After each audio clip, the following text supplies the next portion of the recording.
সবকিছু ঠিক রেখে প্যান্ট শার্ট পরে অফিস করা যায়? আচ্ছা, উদাহরণ হিসেবে বলছি, আমি আপনাকে প্রোগ্রামের দাওয়াত দিলাম, আপনি গ্রহণ করলেন না, কিন্তু আমাদের পরে একজন যোগাযোগ করার পর গ্রহণ করলেন। এই যে বৈষম্য করা, এটা জায়েজ হবে কিনা? দেখুন, প্রথমত কোনো আলিম কোনো দাওয়াত গ্রহণ করা না করার ব্যাপারে সম্পূর্ণ তার নিজস্ব ইখতিয়ার থাকে। কোনটা তিনি গ্রহণ করবেন, কোনটা তিনি গ্রহণ করবেন না, কি তার ক্রাইটেরিয়া, সেগুলো তিনি জানেন। হতে পারে যে আপনার দাওয়াত গ্রহণ না করাটা এটা তার যে যোগবিয়োগ ছিল, সে যোগবিয়োগ সঠিক ছিল, তিনি যে ক্রাইটেরিয়া চাচ্ছেন সেটার ক্রাইটেরিয়া হয় নাই। যেমন আমরা আমাদের নির্দিষ্ট, আমি আমার কথা যদি বলি, আমাদের নির্দিষ্ট কিছু শর্ত আছে, কিছু ফরম্যাট আছে, সেগুলোর আলোকে আমরা আসলে দাওয়াত গ্রহণ করি। সাধারণত মাহফিল বা একেবারেই সাধারণ যে কমন প্রোগ্রামগুলো থাকে, এগুলোতে আমরা যাই না। দুর্গম এবং অনেক বেশি দূরের পথ, যেটা আমাদের জন্য কষ্টসাধ্য হয়, সেটা আমরা নেই না। আরও নানা কারণ থাকে। একজন আলেম তিনি হয়তো আপনাকে ডেট দেননি, এরপরে হয়তো তার ডেট দেওয়ার সুযোগ হয়েছে, আরেকজনকে দিয়েছেন, নানা কারণ থাকতে পারে। বিধায় এখানে বৈষম্যের কিছু নেই। ব্যাপারটা এরকম না যে দুইজনই সমান।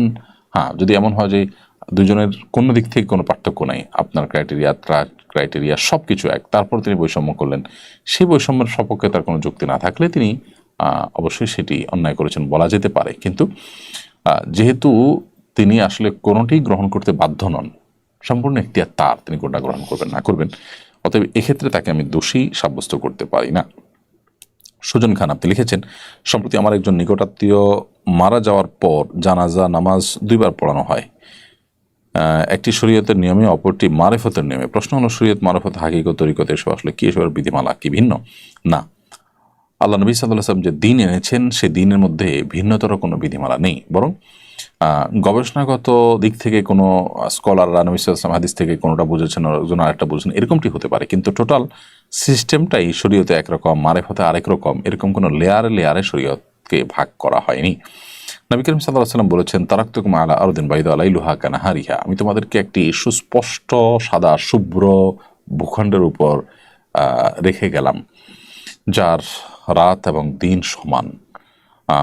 অতএব এখানে নবী সাল্লাল্লাহু আলাইহি ওয়াসাল্লাম যে দিন রেখে গেছেন, সেটা দিনের আলোর মতো পরিষ্কার, সেখানে কোনো ধোঁয়াশা নেই যে একটা শরীয়ত পদ্ধতি হলো, আরেকটা মারেফাত পদ্ধতি হলো, আরেকটা পদ্ধতি তিনি বলে গেছেন এমন না, বা এক পদ্ধতিতে হয় না সেজন্য আমরা আরেক পদ্ধতিতে করব, মোটেও সঠিক নয়। মারিফত শব্দের অর্থ হলো চেনা, আল্লাহকে চেনা। তো আমাদের দেশে কিছু মানুষ যারা নফস এবং প্রবৃত্তির পুজো করতে চায়, মনে যা খুশি তা করতে চায়, তারা মারিফতের নাম দিয়ে প্রত্যেকটা জিনিসকে মনে মনে করার চেষ্টা করেন। নবী সাল্লাল্লাহু আলাইহি ওয়াসাল্লাম ফিজিক্যালি নামাজ পড়েছেন, কিন্তু আপনি মারিফতের দাবিদার, আপনি মনে মনে নামাজ পড়ছেন। এটি ভণ্ডামি এবং সুস্পষ্টভাবে বিভ্রান্তি। অতএব জানাজা একটা পদ্ধতিতে হবে, একাধিক পদ্ধতিতে নয়। জায়েদ আইডি থেকে আপনি লিখেছেন, আমার ইমান দুর্বল হয়ে গেছে, করণীয় কি? কোরআন কারীম বেশি বেশি করে অর্থ সহকারে পড়ুন, আল্লাহর আয়াত এবং নিদর্শনগুলোকে নিয়ে বেশি বেশি ভাবুন, অধ্যয়ন করুন, ইমান বৃদ্ধিতে এটি সহায়ক। সঞ্জিদা সুলতানা লিখেছেন, আমার আম্মু অসুস্থ, আপনার কাছে আমার আম্মুর জন্য দোয়া করার অনুরোধ করছি, আল্লাহ তাআলা আপনাকে নেখায়াত দান করুন। সঞ্জিদা সুলতানা, আল্লাহ তাআলা আপনার মাকে পরিপূর্ণ শেফায়ে কামেলা আজেলা, সুস্থতা এবং আরোগ্য দান করুন, আমরা মনে প্রাণে সেটি দোয়া করছি। নাসিরউদ্দিন বাপ্পি লিখেছেন, বিয়ের প্রয়োজন বোধ করছি, বাসায় কিভাবে বলবো? আমার জন্য দোয়া করবেন, আল্লাহ যেন বিয়েটা সহজ করে দিন। আপনি আপনার উপার্জনের কাজটি জোরালোভাবে, শক্তিশালীভাবে কাজটি করতে থাকুন। অবসর সময় কাটাবেন না, একাকিত্ব নির্জনের সময় কাটাবেন না, সোশ্যাল মিডিয়া ইত্যাদি যে সমস্ত জায়গায় আপনার নজর হেফাজত করা কঠিন হয়, সেগুলো থেকে বের হয়ে আসবেন। প্রয়োজনে সেট চেঞ্জ করে বাটন ফোনে চলে যাবেন, সোশ্যাল মিডিয়ার অ্যাপগুলো ডিলিট করে ফেলবেন। আপনার জায়গা থেকে আপনি সর্বোচ্চ সতর্ক থাকুন। সেই সাথে নিজের সব চেষ্টা করার পর আপনি যখন উপার্জন করছেন, টাকা পয়সা জমিয়েছেন, তখন আপনি অভিভাবকদেরকে অন্য কারোর মাধ্যমে বোঝালেন, স্থানীয় মানুষের মাধ্যমে বোঝালেন বিয়ে দেরিতে করার ক্ষতি এবং শরীয়ী দৃষ্টিকোণ থেকে ভালো মন্দ দিক যেগুলো আছে, বিয়ের আগে করা ভালো, পরে করা মন্দ, এই দিকগুলো তাদেরকে বোঝানোর চেষ্টা করবেন। সেই সাথে নিজে বলার মতো পরিবেশ থাকলে, প্রত্যেক ফ্যামিলিতে বাবা মার সাথে সন্তানের যে সম্পর্কটা, এটা ভিন্ন ভিন্ন হয়ে থাকে অনেক ক্ষেত্রে। তো আপনার সম্পর্কের উপর নির্ভর করে যে আপনি কীভাবে বলবেন। কামাল হোসেন লিখেছেন, কেউ ঘুষ দিয়ে চাকরি নিলে তার বেতনটা হালাল হবে কিনা? চাকরিটা যদি বেসিক্যালি হালাল হয়, কাজটা যদি হালাল হয়, অন্যায় কোনো কাজ নয়, হারাম কোনো কাজ নয়, তাহলে বেতন হালাল হবে। কিন্তু শুরুতে যে ঘুষ দিয়ে চাকরি নিয়েছেন, সেটির কারণে তিনি এটা হারামে লিপ্ত হয়েছেন, তার জন্য তাকে তওবা নাসুহা করতে হবে এবং খাঁটি অন্তরে আল্লাহর কাছ থেকে মাপ আদায় করে নিতে হবে, তাকে মাপ চেয়ে যেতে হবে তাকে। এবং যতক্ষণ পর্যন্ত মনে হয়েছে যে না, আল্লাহ তাআলার কাছে তওবার হক আদায় হয়েছে, ততক্ষণ পর্যন্ত তাকে হক আদায় না হওয়া পর্যন্ত তাকে তওবা করতে হবে। তবে এর মানে এই না যে তার সারা জীবনের উপার্জন হারাম হয়ে যাবে। এরপরে সোনালী খাতুন লিখেছেন, পূজার মেলার খাবার মুসলিমরা কিনে খেতে পারবে কিনা। মেলার সাধারণ যে খাবার বিক্রি হয় সেগুলো কিনে খেতে সমস্যা নেই, কিন্তু পূজা উপলক্ষে বিভিন্ন খাবার প্রতিমার উদ্দেশ্যে উৎসর্গ হয়ে থাকে, সেগুলোতে আলাদা কল্যাণ আছে, সেই বিশ্বাসের জায়গা থেকে সেগুলো বন্টন করা হয়, ভাগ করা হয়, সেগুলো খাওয়া জায়েজ নয়। কারণ আপনি এটি নেওয়ার মানে হলো আপনি সেখানে কোনো প্রকার কল্যাণ অকল্যাণের ব্যাপারটি বা বরকতের ব্যাপারটি আপনার বিশ্বাস করে আপনি নিয়েছেন, ব্যাপারটা এরকম। কারণ এটি ওখানে উপস্থাপন করা হয় যে এই গায়রুল্লাহ নামে কোনো কিছু উৎসর্গ করাটাই শিরক। তো সেই শিরকি জিনিসটা, যে জিনিস দিয়ে শিরক করা হলো এবং যে ধারণা এখানে থাকে, ভুল ধারণা যে এর মাধ্যমে কল্যাণ অকল্যাণ থাকবে, সেই জায়গা থেকে এটি আপনার গ্রহণ করা উচিত নয়। এমনিতেই তাদের উপাসনা উপলক্ষে তারা যদি হালাল কিছু দেন, ফল মূল ইত্যাদি, সেটা আপনি খেতে পারেন, বা মেলা থেকে কোনো কিছু কিনলেন, সেটা আপনার জন্য জায়েজ। বাট এই উপলক্ষে মেলা বা এই উপলক্ষে কোনো ডাকডোল পিটি যখন আয়োজন হয়, সেখানে মুসলিম সেখানে গিয়ে সামিল হয়ে তাদের দল ভারী করা অনুচিত। মান কাসসারা সাওদা কওমিন ফাহুয়া মিনহুম, যে ব্যক্তি কোনো দলের, কোনো সম্প্রদায়ের, কোনো ধরনের মানুষের দল ভারী করে, সে তাদের অন্তর্ভুক্ত হয়, এটি হাদিসে কিন্তু বর্ণিত হয়েছে। এরপরে সঞ্জারা সানবি আপনি লিখেছেন, স্বামীর সাথে অমিল থাকলে তার অনুমতি ব্যতীত হজ ওমরা করলে কবুল হবে কিনা। স্বামীর সাথে যদি মতের অমিল থাকে তাহলে সেই যুক্তিতে আপনি হজে বা ওমরাতে চলে যেতে পারেন না। অবশ্যই আপনি কোনো স্বামীর বৈধ স্ত্রী হয়ে থাকলে আপনি হজ বা ওমরার সফরে গেলে হয় তাকে নিয়ে যাবেন, আর নাহলে তার অনুমতিতে অন্য কোনো মাহরামকে সাথে নিয়ে যাবেন। এক্ষেত্রে যদি আপনার এমন হয় যে না, আপনার হজ ফরজ হয়ে গেছে, দুজনের হজের টাকা থাকলে সাধারণত একজন নারীর উপর নিজের হজ এবং মাহারামের টাকা, দুজনের টাকা থাকলে তার উপর হজ ফরজ হয়ে যায়। ফরজ হওয়ার পরও যদি আপনার স্বামী আপনাকে অনবরত নিষেধ করেন, একটা হলো যে বছর না, সামনের বছর করো, এখন না তখন করো, এটা এক জিনিস।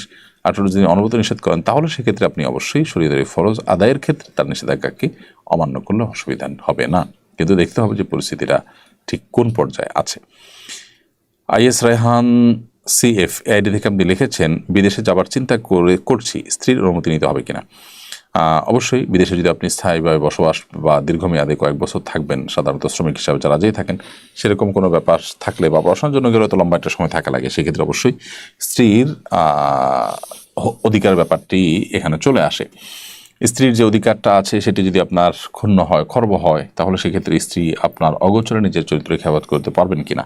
যদি না পারেন, তাহলে সেক্ষেত্রে লম্বা সময় বছরকে বছর আপনার জন্য বিদেশ করা কিন্তু জায়েজ হবে না। আর স্ত্রী যদি স্যাক্রিফাইস করেন, সবর করবেন মনে হয়, তাহলে সে আপনার জন্য জায়েজ হবে।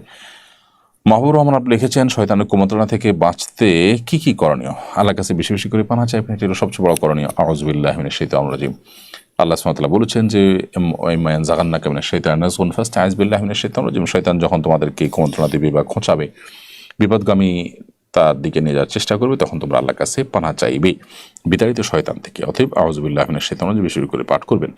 এর বাইরে শয়তান থেকে পানাহ চাওয়ার জন্য বিভিন্ন রকমের দোয়া হাদিসে বর্ণিত হয়েছে, সেগুলো পাঠ করবেন অধিক হারে, আল্লাহর কাছে পানাহ চাইবেন। শারমিন ফারহানা লিখেছেন, তালাকের পর স্বামী স্ত্রী থাকাকালীন একসাথে তোলা ছবি সংরক্ষণ করলে কি গুনাহগার হতে হবে। এটি যদি ফটোগ্রাফিক্যাল ছবি হয়, মোবাইলের ভিতরে সংরক্ষিত বা কোনো ডিভাইসে সংরক্ষিত, প্রিন্টেড না, তাহলে এটি রাখা যেতে পারে, বিশেষ করে যদি এটি বেহাত হওয়ার বা অন্য কারোর চোখে পড়ার বা পর্দাহীনতার আশঙ্কা না থাকে, তাহলে সেটি আপনি করতে পারেন। যদিও অনেক উলামায়ে কেরাম এই ফটোগ্রাফিক্যাল ছবিও প্রয়োজন ছাড়া তোলাকে নাজায়েজ বলেছেন। সেই হিসাবে এটি না রাখলে বা না তুলতে পারলে তাকওয়ার নিকটবর্তী হয়, যেহেতু মতপার্থক্যের ঊর্ধ্বে আপনি উঠতে পারলেন। বাট আমি মৌলিকভাবে প্রিন্টেড না হলে এই ছবি, যেগুলো ফটোগ্রাফিক ছবি আছে, সেই ছবি এটাকে হারাম মনে করি না। যে সমস্ত উলামায়ে হারাম মনে করেন না, তাদের মতটি আমাদের কাছে শক্তিশালী মনে হয়। সেই দৃষ্টিকোণ থেকে বলেছি যেটি জায়েজ আছে, যদি অন্যদের চোখে পড়ে পর্দাহীনতার আশঙ্কা না থাকে। জিয়াউর রহমান লিখেছেন, আমার আম্মুর নাম মাসুমা বেগম, মাসুমা নামটি বলা জায়েজ আছে কিনা। মাসুমা মানে আসলে নিষ্পাপ নারী। এখানে হয়তো আপনার অর্থে কি জানি, রূপক অর্থে তিনি সতী সাধ্বী অর্থে ধরা যায়, সেই অর্থে এটা জায়েজ আছে। সাধারণত নামের যে অর্থ, এটা শিরকপূর্ণ যদি না হয়, বা খুব বেশি গর্হিত শরীর দৃষ্টিকোণ থেকে না হয় তাহলে জায়েজ আছে। আমাদের কারোর নাম দেখা গেল মাহমুদ মানে প্রশংসিত, তিনি আসলে প্রশংসিত না এমনও তো হতে পারেন, তাই বলে তার নামটা রাখা না জায়েজ হবে না। সেই জায়গা থেকে আপনার মায়ের নাম মাসুমা বেগম রাখা না জায়েজ হবে না ইনশাআল্লাহ।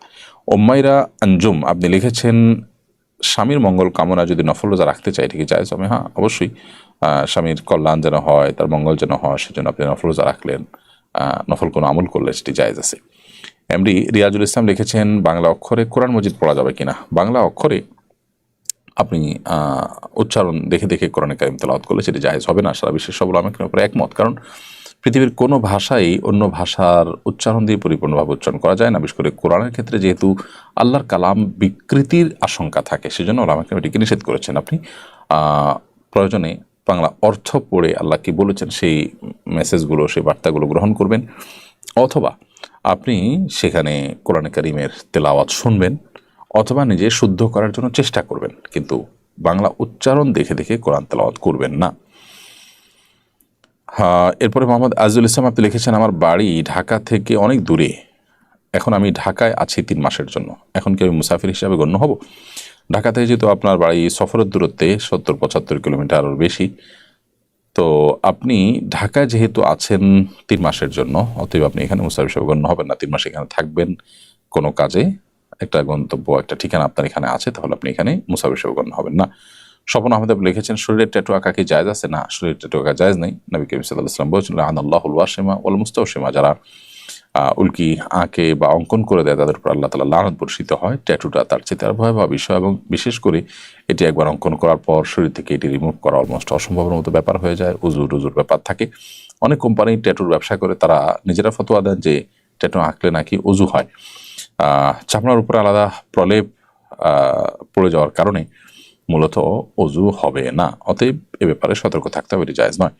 আবুল কালাম আজাদ লিখেছেন মসজিদে প্রতি শুক্রবারে ফজরের সালাতে সূরা ইয়াসিন আংশিক তেলাওয়াত করার বিশেষ কোনো ফজিলত আছে কিনা। না, বিশেষ কোনো ফজিলত নেই। সূরা ইয়াসিন এমনি অন্য 10টা সূরার মতো, সূরা ইয়াসিনের ফজিলত সংক্রান্ত হাদিসগুলো দাঈফ সূত্রে বর্ণিত। আজান বিন নাজমুল আয়াত লিখেছেন আমার অনেক রাগ, আমার বাচ্চাটাকে আমি প্রচুর মারি, মারার পরে কান্না করি কিন্তু কন্ট্রোল করতে পারি না, প্লিজ পরামর্শ দিবেন। আপনি কোনো সাইকিয়াট্রিস্টের শরণাপন্ন হন, আমার মনে হয় আপনি মানসিক কোনো ডাক্তার দেখানো প্রয়োজন, সেই সাথে রুকিয়াও আপনি সমান্তরালভাবে করুন। আল্লাহ আপনাকে হেফাজত রাখুন। আল রাফির আম্মু আপনি লিখেছেন আইডি থেকে কোনো মেয়ে যদি প্রাপ্তবয়স্ক হওয়া সত্ত্বেও তার পরিবার থেকে বিয়ে না দেয়, এতে কি মেয়েটার কোনো গুনাহ হবে? প্রাপ্তবয়স্ক হওয়া সত্ত্বেও যদি পরিবার বিয়ে না দেয়, গড়িমসি করে, সেক্ষেত্রে মেয়ের কোনো দায় থাকবে না। কিন্তু মেয়ে যদি নিজের চরিত্র হেফাজত করা অসম্ভব হয়, তাহলে সেক্ষেত্রে তার নিজের বিয়ের উদ্যোগ নিতে হবে তাকে। আবু সালেহ মোহাম্মদ লিটন লিখেছেন জয়েন্ট পরিবারে আমার স্ত্রী ছাড়া কেউ পর্দা করে না, এর জন্য আমার করণীয় কি? আপনি নিজে নিজের চোখকে হেফাজত করবেন যথাসম্ভব, এবং আপনার স্ত্রীকেও অন্যদের গায়ে মানাম পুরুষদের নজর থেকে বাঁচানোর জন্য নানামুখী পথ আপনাকে অবলম্বন করতে হবে। একান্ত অসম্ভব হলে আপনি পৃথক হয়ে যেতে হবে। তারপরও পর্দার বিধানকে কোনোভাবে লঙ্ঘন করা যাবে না। নয়নতারা লিখেছেন স্বামী সন্তান যেন সবসময় ভালো থাকে, তার জন্য কি দোয়া আছে? তার জন্য কি কোনো দোয়া আছে? সাধারণভাবে আল্লাহর কাছে দোয়া করবেন, আল্লাহ যেন নিরাপদ রাখেন। সকাল সন্ধ্যার দোয়াগুলো তাদেরকে পড়াবেন, নিজে পড়বেন, ইনশাআল্লাহ এর মাধ্যমে আল্লাহ তাআলা তাদেরকে সেফে রাখবেন। শায়লা ফারজানা লিখেছেন স্বামী স্ত্রীর মধ্যে খুব বাজে রকমের ঝগড়া বিবাদ শুরু হলে করণীয় কি? আল্লাহর কাছে পানা চাইবেন। আউযুবিল্লাহি মিনাশ শাইতানির রাজিম পড়লে সাধারণত রাগ কমে যায়। রাগ হলে যে আমলগুলো আছে করণীয়, ওযু করা, বসা অবস্থা থাকলে শুয়ে যাওয়া, অথবা দাঁড়ানো অবস্থা থাকলে বসে যাওয়া, কোনো জায়গা থাকলে সেই জায়গা থেকে বের হয়ে যাওয়া বা সরে যাওয়া, এগুলো রাগ প্রশমিত হতে সহায়ক হয়, সেগুলো করবেন। কারি মোহাম্মদ ফেরদাউস ইসলাম লিখেছেন সবকিছু ঠিক রেখে প্যান্ট শার্ট পরে অফিস করা জায়েজ আছে কিনা। আমি সবকিছু ঠিক রেখে মানে বুঝিনি। প্যান্ট শার্ট যদি পরেন আর প্যান্ট যদি টাকার নিচে না যায়, কোনো অসুবিধা নেই অফিস করতে। ইফাত বিনতে মাথিন লিখেছেন 25 থেকে 30 বছর বয়সে যদি চুল পেকে যায়, তাহলে চুলে কোনো কালার দেওয়া জায়েজ আছে কিনা। না, আপনি কালার দিতে পারবেন, তবে ব্ল্যাক কালার নয়, আপনি মেহেদির কালার বা অন্য কোনো কালার দিতে পারবেন।